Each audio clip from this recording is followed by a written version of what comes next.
Hello. Before I begin, I would like to point out that my intended audience that I had present for this, their average age is around 5, and I didn't think that this topic was particularly appropriate for that. With that saying, let's begin. I want you to imagine that you live a while ago, in the 40s or so. You have a family. Assuming your family follows the standard demographic at the time, you have around 5 members, you and 4 of the members of your family, so 5 total. Now I want you to imagine a weapon that's unleashed on the world that will kill 1 out of every 500 Americans. Now what that means is essentially that it's 1 out of every 5 Americans, that's 250,000 people. 250,000 died instantly. That's not even counting the lasting effects. Now what happened was 1 out of every 500 people died.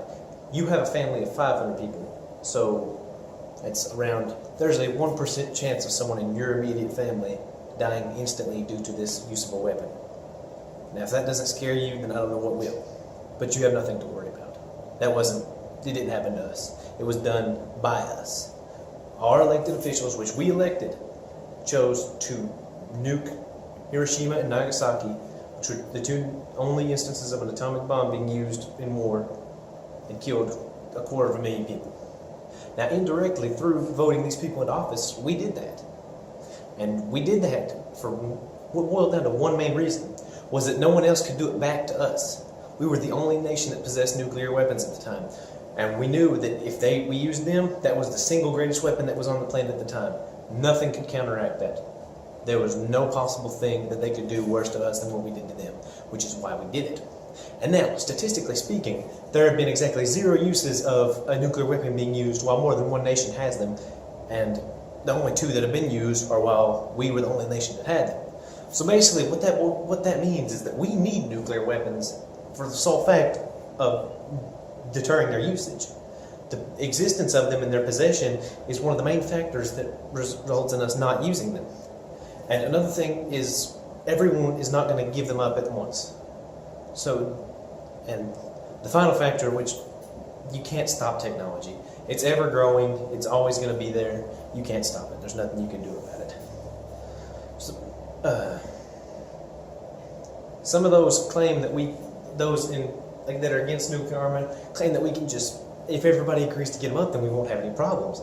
This isn't the case, however, because they're assuming, I'll humor the fact that maybe everyone will, say everyone just gives up their nukes. There are still 150 unaccounted nukes in one country alone. In the USSR, before it collapsed, there were 150 nukes the size of suitcases that are lost. That's just those types. There's more. There's even some that we've lost here in the United States. So, assuming everybody gives them up, then what about the ones where we can't find? There's nothing you can do about that. And then if somebody finds them, then they're the only one that has them. So that proposes an issue in of itself. Another main reason that they're not going to be used is essentially what I like to refer to as a worldwide Mexican standoff.